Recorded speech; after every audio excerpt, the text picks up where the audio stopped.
Last কয়েকদিনে আপনারা social মিডিয়ায় নিশ্চয়ই এই পেঙ্গুইনের ভিডিওটা দেখেছেন, কিন্তু জানেন এই পেঙ্গুইনটা আমাদের ঠিক কত বড় একটা শিক্ষা দিয়ে গেছে। তার আগে বলে দেই, এই ভিডিওটা রিসেন্টলি ভাইরাল হয়েছে, কিন্তু এই ভিডিওটা 2007 সালে জার্মান ডিরেক্টর ওয়ার্নার হেরজগের একটা ডকুমেন্টারি ক্লিপ।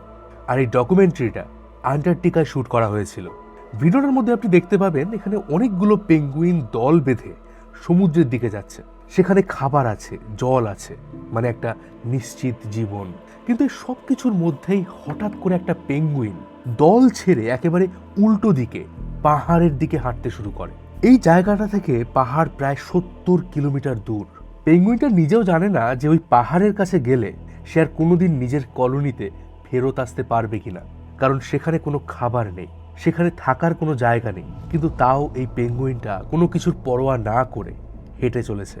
এমনকি আপনি যদি পেঙ্গুইনটাকে ধরে তার কলোনিতে ফেরত দিয়ে যান, সে আবারও সাথে সাথে ওই পাহাড়ের দিকে হাঁটতে শুরু করবে। কিন্তু কেন?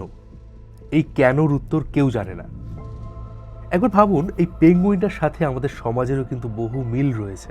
এটা আমাদের সমাজের সেই সমস্ত মানুষের গল্প যারা সমাজের ওই বাধা ধরা নিয়ম, যেমন ছোটবেলা থেকে পড়াশুনো করা, চাকরি বাকরি করা, বিয়ে করা, সংসার, বাচ্চা, এগুলোর মধ্যে না ঢুকে নিজের আলাদা একটা চলার পথ তৈরি করে। তারা নিজেরাও জানে না যে তারা তাদের লাইফে আদৌ সাকসেসফুল হবে কিনা, কিন্তু তারপরেও তারা এই পেঙ্গুইনটার মতো ক্রমাগত নিজেদের জীবনে এগিয়ে চলে।